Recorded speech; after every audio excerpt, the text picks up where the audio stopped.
Salut à tous, retour de Tarif et News, semaine 32. Alors, il y a beaucoup de choses à voir parce que là, ils nous ont mis pas mal de choses. Alors déjà, on va regarder les précommandes. Alors, précommande, je vous rappelle, vous avez toujours la possibilité, même si je l'affiche plus directement, de commander sur My Hobby Place en passant par mon lien et vous bénéficiez de 20% de remise sur tous les prix que je vais vous annoncer. Ça, les précommandes, ça commence toujours le samedi à 11 h. Ce n'est pas affiché avant, mais dès samedi 11 h, vous pouvez aller sur le site de My Hobby Place et vous avez tous ces tarifs que je vais vous donner à moins 20%, voilà, je vous le rappelle. Et merci à tous ceux qui passent par My Hobby Place. Et merci à My Hobby Place aussi de me permettre d'être partenaire. Alors, on commence avec une bonne grosse dose d'Horus Heresy avec, moi, personnellement, un de mes tanks préférés de Warhammer 40 000. Si ce n'est presque même, je pense, mon véhicule, non, pas mon véhicule, mais dans les Space Marines en tout cas, mon véhicule préféré, le Sicarian Battle Tank, que je trouve vraiment très joli. Alors lui, son prix, ça va être de 62,50 €. C'est assez cohérent, franchement, par rapport à ce qu'il coûtait avant chez Forge World, par rapport à ce que c'était relou de le monter chez Forge World. Là, je trouve que c'est vraiment super. Donc ensuite, le Spartan. Alors le Spartan et tout ce qui va suivre, enfin quasiment, c'était déjà dans la boîte, la grosse boîte d'Horus Heresy. Donc on avait fait des pronostics. Donc le Spartan Assault Tank, lui, il est à 87,50 €. Donc vous voyez, presque un bon tiers de la boîte déjà à lui seul. Le Contemptor Dreadnought, alors là, petite spécification, il va arriver avec une grappe en plus. Voilà, ça, cette grappe ici que vous voyez, est-ce qu'on voit la souris? Tout à fait. Elle vient avec des armes en plus. Vous voyez, des méga plasmas, du Volkit, des tronçonneuses, etc. Du rayon je ne sais quoi. Donc tous ces bits-là, bah, ça rend le kit vraiment intéressant hein, par rapport à la version qu'on a juste dans la boîte. Même si la réflexion que je me faisais, c'était que je la trouvais un peu lisse, la coque. Et même si là, on a quelques décorations en plus, vous voyez ici, vous avez de quoi mettre devant le sarcophage. Ça vaut pas quand même les Dreadnoughts de chez Forge World en termes de décoration. Donc, à voir, en fonction de la légion que vous allez jouer, c'est un choix à faire. Si vous aimez le côté esthétique, je pense que vous allez quand même être attiré par Forge World, même si au final, vous pouvez avoir envie d'avoir cette grappe d'armes, parce que si on prend juste les bras seuls chez Forge World, ça coûte une blinde. Donc là, le fait de les avoir en plus en plastique, c'est tellement mieux. Donc il y a le pour et le contre. Si, à mon avis, si vous êtes thune illimitée, félicitations déjà, mais si vous êtes thune illimitée, je pense qu'il faut prendre la version Forge World avec le torse qui va bien, toutes les petites fioritures qui vont bien, et puis prendre ce kit là en plus avec les équipements. Donc ce kit là, combien il va coûter? Il va coûter 47,50 €, ce que je trouve un prix plutôt correct, on va dire. Ensuite, le Léviathan, donc ça on l'a vu, tout ici, un tout plastique. Là c'est un nouveau kit, donc on voit les grosses paires d'armes. Et bien le Léviathan, lui, il va être à 62,50 €, c'est-à-dire comme le Sicarian. Voilà. Alors le Léviathan, c'est vrai qu'il est un peu plus gros, faut pas vous dire que c'est juste un Dread classique, il est un petit peu plus gros. Voilà. Ensuite, le Cataphracti qu'on connaît depuis très longtemps. Là, la boîte de 10 sera à 67,50 €. Les Tartaros, 67,50 €, pas de surprise là-dessus. Les deux persos qui sont ultra détaillés d'ailleurs, si vous avez envie d'avoir ça en détail, eh bien je vous renvoie vers la vidéo que j'ai fait sur les Hérésie, sur l'unboxing, parce que ces figurines, elles m'ont vraiment marqué par la finesse et la beauté de ces figurines. Donc les persos vendus seuls à 24 €, c'est dans les moins chers que on ait pu connaître sur les figurines. Et d'ailleurs, la réflexion que je me fais, c'est que les d'Horus, au final, si on compare par rapport à Warhammer 40 000, les figurines sont quand même nettement moins chères. Voilà, donc voilà, vous avez des kits d'upgrade qui sont vendus chez Forge World, les Armigers qui ressortent. Alors je sais pas s'il y a une spécificité, mais je pense que c'est juste pour vous dire, hey, regardez, ils sont là, on peut les commander, et vous pouvez les jouer à l'Hérésie d'Horus, parce que la grosse nouveauté, c'est le Liber Mechanicum, donc c'est-à-dire l'ultime codex, en attendant les rajouts futurs, l'ultime codex sur Warhammer Horus Heresy pour jouer le Mechanicum. Donc, est-ce qu'on peut jouer le Mechanicum noir dedans? Je ne sais pas, je ne pense pas. Faudrait que je revérifie, je sais pas, mais j'ai pas l'info. Pour moi, c'est que en version loyaliste. Après, Enfin, franchement, ou peut-être les deux. Peut-être les deux. Faudrait que je m'avance plus. C'est vrai que j'ai pas fouillé plus sur. Et puis là, de ce qu'ils en disent, j'ai pas plus d'informations. Mais je pense que c'est très facile de jouer l'un ou l'autre. Hein. Vous mettez des petites chaînes, etc. Mais bon, après, le Mechanic War, normalement, il y a des démons aussi. Hein, donc voilà. Donc le bouquin, il va coûter 40 €. Voilà. Ce qui, pour la taille du bouquin, là encore une fois, enfin, je vais le dire très simplement, c'est moins cher qu'un codex de 40 000. 42,50, un codex de 40 000, hein, si je dis pas de bêtises, si j'ai pas perdu la tête depuis mon retour de vacances, mais je crois que c'est bien 42,50. Là, on est à 40 € pour un bouquin beaucoup plus gros, beaucoup plus épais, et on va pas me dire que ce bouquin-là va se vendre moins qu'un bouquin, qu'un codex de 40 000. Donc, il y a un moment donné, vous voyez, on peut faire 40 € sur un bouquin très épais. Donc, enfin, je pense qu'il va être assez épais. Hein. Après, je l'ai pas eu dans les mains, mais enfin bon, clairement, je pense que voilà, ça prouve qu'il y a moyen. Et ça prouve aussi que Loris Hérésie, il y a un petit effort financier qui est fait dessus, peut-être. Ou alors que c'est pas la même personne aussi qui fixe les prix. Bon, ensuite, on passe sur Warhammer Underworld avec la bande la plus attendue, je pense, de tout Warhammer Underworld. Et étant donné que quand on était sur la review en ligne, ils ont fait le score incroyable de 96%. Je crois que c'est 96, je me demande si c'est pas même plus, mais de ma tête c'est 96% d'avis positifs sur une sortie Games Workshop. Donc là, je dois dire que waouh. Donc moi aussi, je l'attends avec impatience. C'est vrai qu'en plus, il n'y a pas trop de détails. On va y revenir. Il n'y a pas trop de détails, donc ça se peint bien, c'est agréable. Donc cette bande-là, elle va coûter 34 € avec les cartes pour jouer à Underworld.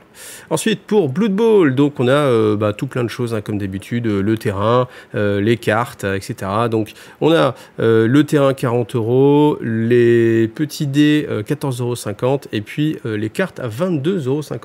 Et puis Mid-Earth, vous avez vu, on va y revenir. Donc je vous passe là, mais là vous avez déjà les précommandes qui seront chez Forge World. Voilà, un nouveau White Dwarf, voilà, des dents. Si vous avez perdu une dent, c'est jamais. Moi je connais des gens qui ont perdu des dents comme ça, même en live, donc n'hésitez pas. Voilà, des beaux bouquins en tout cas. Je pense que ça fait des belles. Est-ce que cette image vous fait pas penser à Becca Scott? Moi j'aime cette image. Enfin, je trouve qu'elle est très jolie et en plus. Alors, les deux, Becca Scott est très jolie, ce bouquin est très joli, la couverture est très jolie. Et je me demande si, parce qu'en fait, elle avait fait une vidéo sur un autre impérialiste, et je me demande si il n'y a pas une sorte de voilà, petit hommage à la miniature qu'elle avait faite. Donc là, tome 3, j'avoue que c'est intéressant. Je vais peut-être le lire quand il sortira en français, mais très honnêtement, voilà, enfin, Robot de Gilliman affronte Mortarion. Bref. À mon avis, ça va encore se terminer en mode ex-aequo, balle au centre. L'Imperium est durement touché, mais il s'en relèvera plus fort. Et Mortarion a perdu, mais il va revenir plus fort. Enfin, à mon avis, sans spoil, je n'ai aucune idée, mais j'imagine que ça va se terminer comme ça.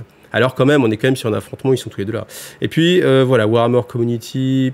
pas grand chose, Hammer and Bolter qui ressort, mais bon, je pense qu'on va arriver aussi au moment, enfin c'est même sûr, c'est à la fin du mois, si vous avez commandé depuis le début Warhammer Plus, si vous voulez mettre fin à votre abonnement, je crois que c'est à partir du 28, mais en fait, vous allez sur votre page et vous avez quelque part un décompte qui vous dit à partir de quand vous pourrez récupérer votre sniper, votre assassin ou l'orque, donc à voir. Mais bon, clairement, moi je pense que je vais me désabonner dès que j'aurai la figurine. À moins, bien sûr, encore une fois, que je me fasse empapaouter par la future figurine qui va arriver. Alors on parlait du détail des figurines, pourquoi? Parce que donc dernier sondage, ça va être dans Tarifé News, je vous fais toujours un petit sondage qu'on décortique la semaine d'après. Bon là j'étais en vacances donc c'est un petit peu plus que la semaine d'après, mais c'est sur la quantité de détails sur les figures Games Workshop. Est-ce qu'il y en a trop ou est-ce que c'est trop bien? Et trop, c'est quand même à 74%. 74%, je sais pas si vous vous rendez compte, c'est énorme. C'est énorme, c'est même pas... Enfin, c'est un vrai problème. Là du coup je pense que c'est un vrai problème, parce que pour qu'il y ait que 26% des gens qui trouvent que la sculpture des figurines Games Workshop, elle est parfaite, et qu'il y en a 74 qui trouvent qu'il y a trop de détails, c'est vraiment qu'à mon avis, ils en font trop. Voilà. Après, je regarde encore l'image qu'il y a ici, et c'est vrai qu'il y a des belles choses, mais vous voyez, sur la bande, on l'a revu sur la bande de Warhammer Underworld, elle est plus simple, plus facile à peindre. Moi, sur la dernière bande, par exemple, de Warcry, ça m'a démotivé, et pourtant, comme je dis, j'ai un peu d'expérience de la peinture. J'ai déjà peint, je sais pas, des milliers de figurines, et pourtant... Et là, j'arrive à un moment donné où c'est trop de détails, trop de choses à faire, c'est compliqué, il y a d'autres jeux à côté. Donc voilà. Mais là, franchement, je pensais pas qu'on ira autant. 74%. Messieurs de Games Workshop, faites gaffe parce que là, honnêtement, hein, c'est énorme. Je pensais pas qu'on serait à autant. 74%, c'est extrêmement révélateur. Donc, écoutez, je ne sais pas si ces stats sera vu un jour, mais clairement, je me sens moins seul quand je trouve qu'il y a trop de détails sur les figurines. Mais bon, on va continuer malgré tout. Alors peut-être vous étiez là pour la révélation Middle-earth. Donc on a une nouvelle boîte sur Osgiliath. Voilà, c'est marrant parce que revoir ce type en fait d'illustration pour la boîte, moi ça me fait replonger 15-20 ans en arrière parce que c'est typiquement les mêmes visuels. Voilà, le Faramir de l'époque. Voilà. Donc que contient cette boîte? Eh bien, elle contient des magnifiques figurines. Celles-ci sont magnifiques. Donc là on a Faramir plus Madril et Damrod. Qui sont plutôt très bien réalisés. Et là, on voit tout le chemin qui a été parcouru sur la figurine du Seigneur des Anneaux. Et on dit, waouh, c'est cool, ça fait plaisir. Puis après, on arrive à ça. Et on fait, non mais attends, c'est les mêmes? Eh oui, c'est les mêmes. Ok. Et là, par contre, c'est des figurines d'il y a 20 ans. Et honnêtement, alors, ok, ils vont pas payer cher la boîte. Parce que ça, je vous rappelle, c'était aux éditions Atlas. C'était des trucs qu'on payait, je sais plus comment ça coûtait même. Je me demande si c'était même pas moins que 10 euros. Mais bon, c'était peut-être à 9 euros. Enfin là, 9 et 9, voilà, 18 euros, c'est 2 grappes aux éditions Hachette, plus des bouquins avec. Là, vous les retrouvez ici. Ça va être pareil de l'autre côté, hein, si on regarde du côté. Alors, si, on a quand même incroyable nouvelle sculpture pour Gottmog, voilà, qui arrive à pied et sur son warg. Mais après, voilà, c'est les mêmes orques. C'est le même troll. Franchement, il y a vraiment un coup de vieux. Le troll, à la limite, pourquoi pas, il peut passer, mais il faut le voir en vrai. Hein. Là, la peinture, elle met vraiment en honneur la figurine. Et ça, quand vous les aurez entre les mains, je peux vous dire, c'est vous prendre la tête sur la sculpture. Hein. Alors après, les décors. Voilà, les décors, ça, c'est toujours sympathique. Ces décors, ils sont pas incroyables, ils sont dans l'idée de ce qu'était Osgiliath, donc ok, c'est raccord, ça va pas être compliqué à peindre, hein. Là je pense que votre pinceau de brossage il va faire le taf, voilà, il n'y a pas beaucoup de détails, donc je pense que ça va passer aussi très bien dans d'autres jeux, hein, si vous jouez toujours pareil, Ranger of Shadow Deep, Frostgrave, tout ça, ça va être vraiment bien. Ensuite, le bouquin, un petit bouquin sur les scénarios, voilà, on n'a pas encore d'idée de quand ça va sortir, ça devrait être assez rapide, pas d'informations, mais je ne pense pas qu'elle sera en français. Je peux me tromper, mais je ne pense pas qu'elle sera en français parce que le Seigneur des Anneaux n'est pas traduit. J'imagine que s'ils avaient fait un petit pas en arrière et qu'ils allaient retraduire en VF, ils l'auraient marqué peut-être en disant cette boîte sera disponible aussi en français, allemand et puis autre chose. Là, ce n'est pas le cas. Donc je pense qu'on va rester sur de la VO hein, uniquement. Donc après, reste à voir le prix de cette boîte.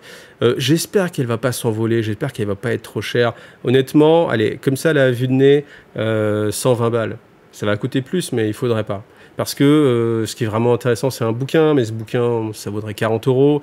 Les sculptures des persos, bon, voilà, ils sont jolis, mais on va pas chercher non plus très très loin. Les dés, voilà, on rigole. Les décors, ça peut être sympa, les décors. Mais après, il n'y en a pas non plus énormément. Donc voilà, à voir quand ça va sortir. Mais en tout cas, c'est une bonne chose, hein, parce que c'est vrai qu'il y a un gros engouement sur le Seigneur des Anneaux. Là, avec la série qui va sortir sur Netflix, je pense que vous allez être aussi assez nombreux à vouloir repartir dessus. Donc on nous sort aussi plein de choses. Donc repackage avec les Battle Hosts, vous en avez une pour le Mordor, voilà, vous avez une pour l'Isengard, une pour Minas Tirith, voilà, et puis une pour le Rohan. Et voilà, c'est les mêmes figurines. Ces figurines, je les ai peintes il y a des années en mode quick shed pour jouer à Lord of the Ring Légion, c'était il y a longtemps. Donc ce qui est important, c'est que vous allez avoir gratuitement téléchargeable toutes les règles pour pouvoir jouer vos figurines. Donc voilà. Et puis, il n'y a pas grand chose à racheter. Hein. Si vous avez déjà des figurines, bon, voilà, vous n'êtes pas trop déstabilisé en mode « Oh non, ils ont refait toutes mes figurines du Rohan, il faut que je me retape 80 figurines. » ou peut-être 50, 60. Ça, c'est peut-être le côté positif, mais est-ce que rester sur quelque chose d'il y a 20 ans, c'est être positif parce qu'on n'a pas à changer les choses? Des fois oui, des fois non. À la limite, autant qu'on laisse le choix aux gens. Enfin bon, après j'imagine que c'est parce qu'ils peuvent pas, ils n'ont pas peut-être la volonté hein, d'investir dans toutes toute leur refonte de la gamme, uniquement des persos. Donc ça, ces persos, on les a vus, ils vont sortir chez Forge World. Donc c'est Glorfingel qui va revenir avec ses 2 frères, si je dis pas de bêtises, et un set de persos. Voilà, tout ça, c'est chez Forge World. On continue, il y a beaucoup de choses, hein, je vous l'ai dit. Donc là, on a Elrond, voilà, magnifique Elrond en plastique. Donc là, on voit, hein, figurine bien dynamique, pas trop de détails, juste ce qu'il faut, assez fidèle au personnage. Donc voilà, il va revenir aussi avec un personnage, un porte-étendard. Ça va être en plastique. Donc à mon avis, ça va sortir en même temps que la boîte. Et puis voilà, donc ça, c'est toutes les infos qu'on avait pour l'instant sur Middle-earth. Alors c'est le moment pour moi de vous rappeler que la chaîne ne peut pas continuer sans les dons sur Tipeee. Grâce à vous, grâce à tous ceux qui me soutiennent, et grâce aussi à Bruno Hannibal, frère Bélial, encore lui on le voit souvent, et Troll Chevelu. Ces deux-là, on les voit vraiment souvent, mais bon, ça fait plaisir, évidemment. Donc merci à vous trois, les gars, merci à vous tous qui me soutenez aussi depuis longtemps, et puis merci à tous ceux qui vont avoir aussi envie de me soutenir pour la suite, pour septembre, comme ça maintenant, hein, vous n'avez plus besoin de sous pour les vacances, c'est fini les vacances. Bon, il vous en reste encore un petit peu. Mais voilà, pensez à la chaîne, pensez à passer aussi par le lien Amazon, ça coûte rien pour vous, vous passez directement par ce lien, vous l'avez dans toutes les descriptions des vidéos. Le mieux, c'est de le mettre aussi en favori. Vous le mettez en favori, comme ça, vous y pensez plus au PPRiggy, et puis vous cliquez, et puis comme ça, après, moi, je peux acheter des images Panini. Alors on est le 8 août, donc 8-8, alors c'est presque le chiffre de corne, hein, non, ce sera plutôt 888, mais voilà, 8-8, on saute sur l'occasion, donc du coup on a des previews cornes. Alors première chose, un personnage pour Warhammer Underworld, là c'est bien, c'est qu'ils remettent le paquet un petit peu sur Warhammer Underworld, parce que c'est vrai que quand la 6e version, pas avant Nethermaze, je ne sais plus d'ailleurs comment elle s'appelle, enfin quand c'était sorti, il n'y avait eu qu'une bande qui était sortie à côté, c'était un peu faible. Là, quand même, ça va être la 3e, en plus des 2 qui est dans Nethermaze, donc c'est plutôt cool. Je vous rappelle que si vous ne connaissez pas, que vous êtes curieux de Warhammer Underworld, eh bien, je vous ai fait aussi un rapport de bataille. C'est en haut, vous avez le lien qui apparaît. Rapport de bataille plutôt sympathique, où vous découvrirez justement les bandes de base, donc Skaven contre Sister of Khaine, voilà, Daughter of Khaine, pardon. Donc voilà, cette figurine, en tout cas, elle est plutôt sympathique. Alors après, je pense que c'est pas le chef, je pense que ça va être le balèze de la bande, mais à mon avis ce sera pas le chef, il n'a pas une tête de chef, et puis en général il montre pas directement le chef, il montre comme ça un petit personnage, c'est ce qu'on avait eu pour la bande de zombies, donc, et puis en fait, bon voilà, vous avez la carte ici, et puis c'est pas le chef, donc voilà, beau pronostic, mais voilà, je pense que ça va être assez intéressant à jouer, en tout cas moi c'est un jeu que je vais continuer à pratiquer, tant qu'il y a des figurines qui sortent, bien tant mieux, et puis j'ai eu pas mal de commentaires sur Nethermaze où les gens font « Ah, c'est dommage que le jeu soit pas un petit peu plus joué, etc. » Franchement, si vous êtes intéressé, jouez en mode rival. Rival, c'est le mode où vous avez les paquets qui sont préconstruits, vous n'avez pas le côté construction, donc vous n'avez pas à racheter sans cesse des cartes pour avoir toutes les cartes à jour, comme dans tous les jeux genre Magic ou tous ces jeux-là. Voilà, donc c'est une bonne façon de jouer à mon avis, et qui est assez plaisante et assez agréable. Donc qui dit Corn Day, dit Cornflex évidemment, et vous avez... Après 20, je ne sais pas combien d'années, de berserker de cornes tels que celui-ci, voilà. Là, on voyage dans le temps, hein. Moi, ça me rappelle mes premières parties. Voilà, donc ils ont été refaits, Alors là, la perspective ne permet pas vraiment de juger de la hauteur. On peut imaginer... Déjà, lui, il doit être sur un socle de 32. Je crois que la figurine est tellement petite que... Non, c'est pas un socle de 25 quand même. Ça peut être un socle de 28, hein, parce qu'il y a des socles de 28 qui existent aussi. Bon, je pense que c'est un socle de 32. Si on imagine que ça va être la même chose, on voit qu'il y a quand même une tête de plus. Donc, il faut. Hein, voilà. Après, franchement, on reste sur notre fin, parce que le jour de corde, ils nous sortent un berserker. Ouais, parce que vous dites défile. Bah non, il n'y a rien à défiler. Hein. Il y a juste un berserker à regarder. Alors, qu'en dire? Très classique. Sobre. Est-ce que sobre c'est le mot? Mais vous voyez, par rapport à ce qu'ils étaient avant, limite il y a un peu moins de lanières en cuir, c'est presque un petit peu plus simplifié dans la gestion des détails, c'est efficace, c'est voilà, bon bah c'est un berserker de corne tel que on pourrait l'imaginer, donc voilà, pas d'énormes surprises je trouve. Après j'espère que les kits vont être modulables. J'ai un doute, hein, mais là, on ne peut pas voir, en fait, hein, parce que ça, c'est un rendu sur une impression 3D, donc c'est pas le découpage qu'on va connaître après avec les figurines qui seront sorties du moule, mais voilà, pour faire des conversions et tout, ça peut être sympa, surtout si on a envie de faire une armée de berserkers. L'armée de berserkers, c'est bien de ne pas avoir juste une escouade, hein. J'imagine que... Alors, soit ils vont sortir en boîte de 8, soit en boîte de 10, 8, pourquoi? Pour respecter le chiffre de corne, hein, si vous ne savez pas. Mais le chiffre de corne, c'est 8. C'est pour ça que le 8-8, c'est le jour de corne. Mais voilà, à voir. Mais si on a nos escouades où à chaque fois on a les mêmes postures, ça risque d'être un petit peu embêtant. Voilà.